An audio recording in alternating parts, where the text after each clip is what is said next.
Hi everybody. I miss you all so much and I can't wait to get back to school. But until then, I thought that I would spend some time reading some chapters out loud of the book that we were reading at school, Terry Pratchett's The Wee Freemen. We left off at chapter 7, First Sight and Second Thoughts. And to any adults listening, I apologize for my terrible Scottish accent. Glint, glisten, glitter, gleam. Tiffany thought a lot about words in the long hours of churning butter. Onomatopoeic, she discovered in the dictionary, meant words that sounded like the noise of the thing they were describing, like cuckoo. But she thought there should be a word, meaning a word that sounds like a noise a thing would make if that thing made a noise, even though actually it doesn't, but would if it did. Glint, for example. If light made a noise as it reflected off a distant window, it would go glint. And the light of tinsel, all those little glints chiming together, would make a noise like glitter, glitter. Gleam was a clean, smooth noise from a surface that intended to shine all day. And glisten was the soft, almost greasy sound of something rich and oily. The little cave contained all of these at once.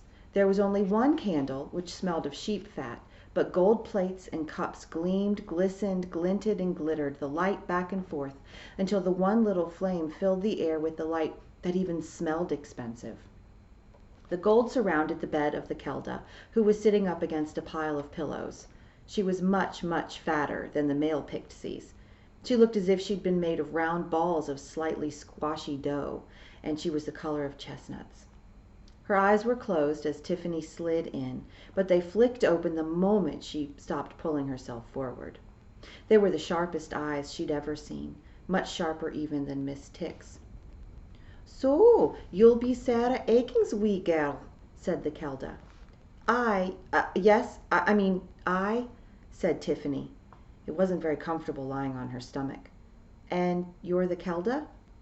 Yes, said the Kelda, and the round little face became a mass of lines as the Kelda smiled. "What was your name now?" Tiffany, Kelda. Fionn had turned up from some other part of the cave and was sitting down on a stool by the bed, watching Tiffany intently with a disapproving expression.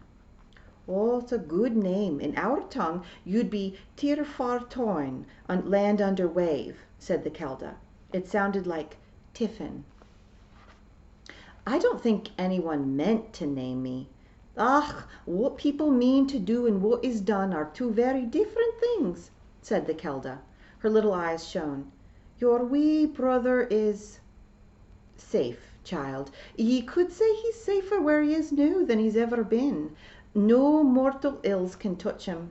The Queen wouldna harm a hair on his head. And there's the evil of it. Help me up now, girl." Fionn lifted up immediately and helped the Kelda struggle up higher among all of her cushions. "Where was I?" the Kelda continued. "Ach, the wee laddie. Aye, ye could say he bides well where he is, in the Queen's own country. But I dare say there's a mother grieving." "Yes, and our father too," said Tiffany. "And his wee sister?" said the Kelda. Tiffany felt the words, "Yes, of course," trot automatically onto her tongue. She also knew that it would be very stupid to let them go any farther. The little old woman's dark eyes was seeing right into her head. "Aye, you're a born hag, right enough," said the Kelda, holding her gaze. "You got that little bitty bit inside of you. It holds on, right? That bitty bit that watches the rest of you. 'Tis the first sight and the second thoughts you have, and 'tis a wee gift and a great big curse to you. You see and you hear what others canna, and the world opens up its secrets to you. But you're always like a person at the party with a wee drink in the corner who canna join in. There's a little bitty bit inside you that will not melt and flow. You're Sarah Aiking's line, right enough. The lads fetched me the right one." Tiffany didn't know what to say to that, so she didn't say anything. The Kelda watched her, eyes twinkling, until Tiffany felt awkward. "Why would the Queen take my brother?" she asked eventually. "Why is she after me?" "You think she is?" "Well, Yes, actually. I mean, Jenny might have been a coincidence, but a horseman and the Grimhounds and taking Wentworth? Oh, she's bending her mind to you, said the Kelda. And when she does, something of her world passes on to this one, and maybe she just wants to test you. Test me? To see how good you are. You're the hag now, the witch who guards the edges and the gateways. So was your granny, though she wouldn't ever call herself one. And so was I, until now, and I'll pass on my duty to ye. She'll have to get past ye if she wants this land, and ye have the first sight, and ye have the second thoughts, just like your granny. And that's rare for a big job. Don't you mean second sight? Said Tiffany. Like people who can see ghosts and stuff?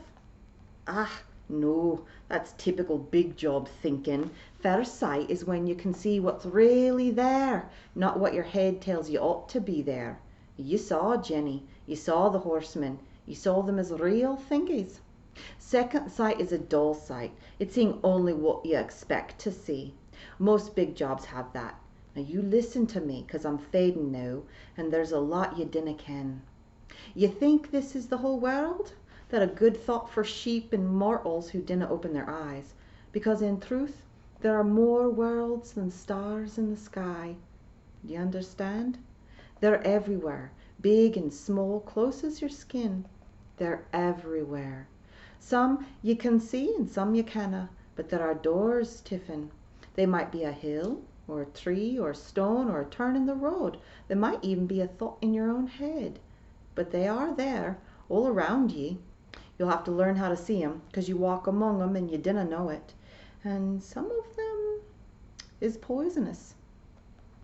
The Kelda stared at Tiffany for a moment and then continued.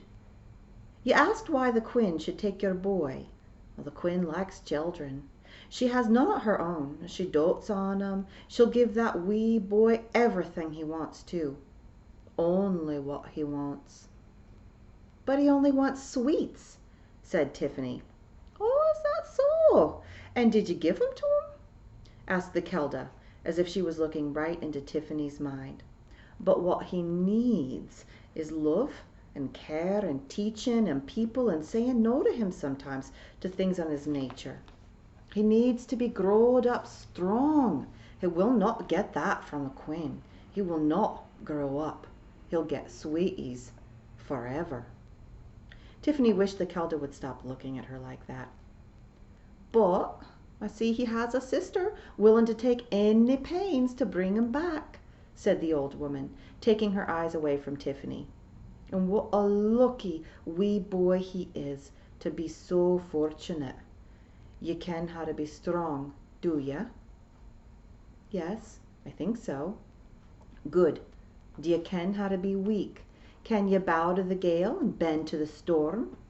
The Kelda smiled again. Nay, you needn't answer that. The wee birdie always has to take a leap from the nest to see if it can fly. Anyway, you have the feel of Sarah aching about you, and no word, even of mine, could turn her once she had set her mind to something. You're not a woman yet, and that's not a bad thing, because where you'll be going, it's easy for children, hard for adults. The world of the Queen?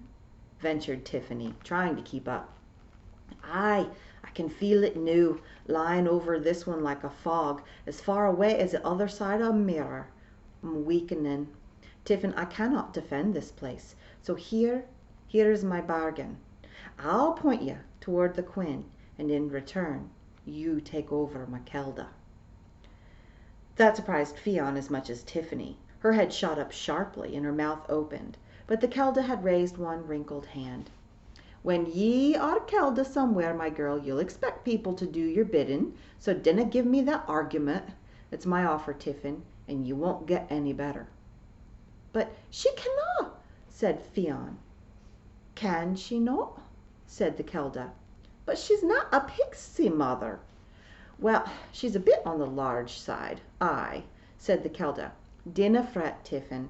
It will not be for long. I just need you to mind things for a wee little while. Mind the land like your granny did, and mind my boys. And when your wee boy is back home, Hamish'll fly up to the mountains and let it be known that the Chalkhill clan has won a Kelda. We got a good place here, and the girls'll come flocking. What do you say?" "But she doesna know our way," Fionn protested. "You're overtired, mother." "Aye, I am," said the Kelda. "But a daughter canna run her mother's clan, you know that. And you're a dutiful girl, Fionn, but it's time you were picking your own bodyguard and going away, seeking a clan of your own. You canna stay here." The Kelda looked up at Tiffany again. "Will you, Tiffin?" And she held up a thumb the size of a match head and waited. "What will I have to do?" asked Tiffany. "The thinking," said the Kelda, still holding up her thumb. "Oh, my lads are good lads, and they're none braver. But they think with their heads, and they think that's their most useful weapon. And that's just lads for you. We Pixies aren't like you big folk, you ken. You have many sisters? Well, Fionn here has none. She's my only daughter. A Kelda might be blessed with only one daughter in her whole life, but she'll have hundreds of sons." "Wait, they're all your sons?" said Tiffany, aghast. "Oh, aye," said the Kelda. "Oh, dinna look so astonished. The bairns are really wee when they're born, like little peas in a pod, and they grow up fast." She sighed. "Sometimes I think all the brains is saved up for the daughters. They're good boys, but they're not great thinkers, and you'll have to help them, while they help ye." "Mother, she canna carry out the duties of a Kelda," Fionn protested. "Well, I don't see why not, if they're explained to me," said Tiffany. "Oh, do you not?" said Fionn sharply. "Well, that's going to be most interesting." "I recall Sarah Aiken talking about ye," said the Kelda. "She said you were a strange wee one, always watching and listening. She said you had a head full of words that you never even spoke aloud. She wondered what would become of you. Time for you to find out now, right?" Aware of Fionn glaring at her, and maybe because of Fionn glaring at her, Tiffany licked her thumb and touched it gently against the Kelda's tiny thumb. "It is done then," said the Kelda, and she laid back suddenly, and just as suddenly she seemed to shrink. There were more lines on her face now. "Never let it be said that I left my sons without a Kelda to mind them," she muttered. "Now I can go back to the last world. Tiffin is the Kelda for now, Fionn. It's her house, and you do what she says." Fionn looked down at her feet. Tiffany could see she was very angry. The Kelda lay back. She beckoned Tiffany closer, and in a weaker voice she said, "There, it is done, and for now my part of the bargain. So listen. Find the place where time doesn't fit, and there's the way in. It'll shine out to you. Bring 'em back to ease your poor mother's heart, and maybe also in your own head."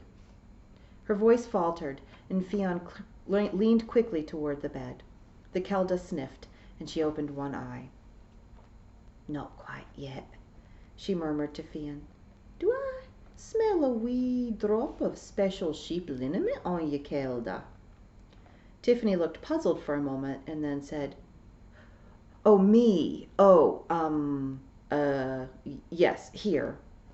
The Kelda struggled to sit up again. "Oh, best things humans ever made. I'll just have a large little wee drop, Fionn." It'll put hairs on your chest," Tiffany warned. "Ah, well, for a drop of Sarah Aiken's special sheep liniment, I'll risk a curl or two," said the elder Kelda. She took from Fionn a leather cup about the size of a thimble and held it up. "I dinna think that will be good for you, mother," said Fionn. "I'll be the judge of that this time," said the Kelda. "One drop before I go, please, Kelda Tiffin."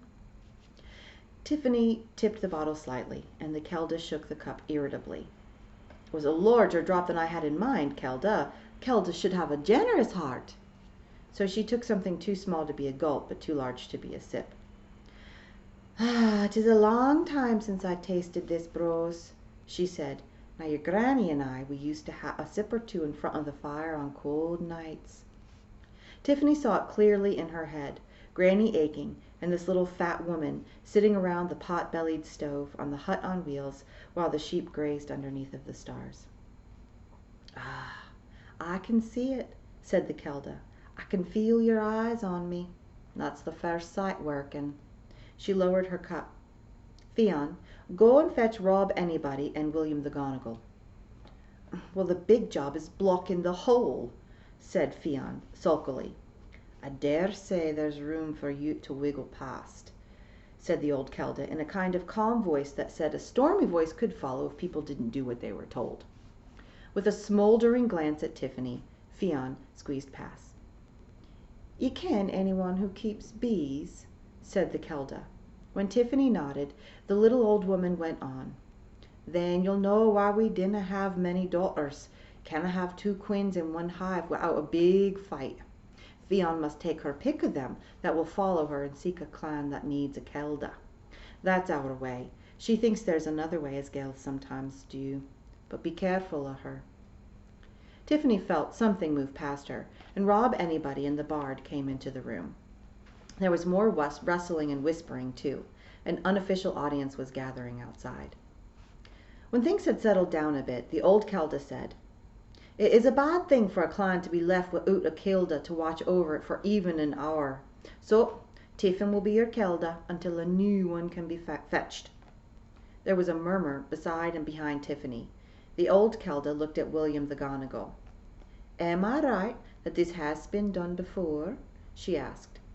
"Aye, the songs say twice before," said William, and he frowned and added, "Or you could say it was 3 times if you include the time when the queen was—" He was drowned out by the cry that went up behind Tiffany.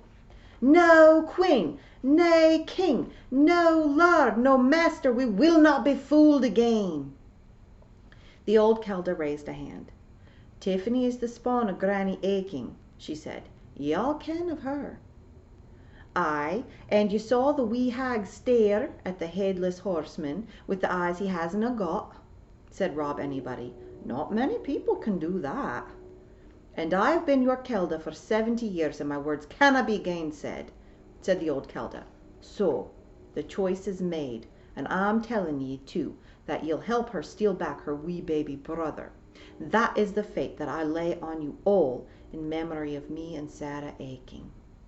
And she lay back in her bed, and in a quieter voice added, "And now I would have the Gonigal play the bonny flowers, and I hope to seize ye all again in the last world. Now to Tiffin, I say, be wary." The Kelda took a deep breath. "Somewhere all stories are real, and all songs are true." The old Kelda fell silent. William, the Gonigal, inflated the bag of the mouse pipes, and he blew into one of the tubes. Tiffany felt the bubbling in her ears of music too high-pitched to hear. After a few moments, Fionn leaned over the bed to look at her mother, and then began to cry. Rob Anybody turned and looked up at Tiffany, his eyes running with tears. "Could I just ask you to go out into the big chamber, Kelda?" he said quietly. "We have things to do. Ye ken how it is." Tiffany nodded, and with great care, feeling Pixie scuttle out of her way, she backed out of the room. She found a corner where she didn't seem to be in anyone's way, and she sat there with her back against a wall. She'd expected a lot of waily, waily, waily, but it seemed that the death of the Kelda was too serious for that. Some Feagles were crying, and some were staring at nothing, and as the news spread, the tiered hall filled up with the wretched, sobbing silence. And that is the end of part 1 of chapter 7.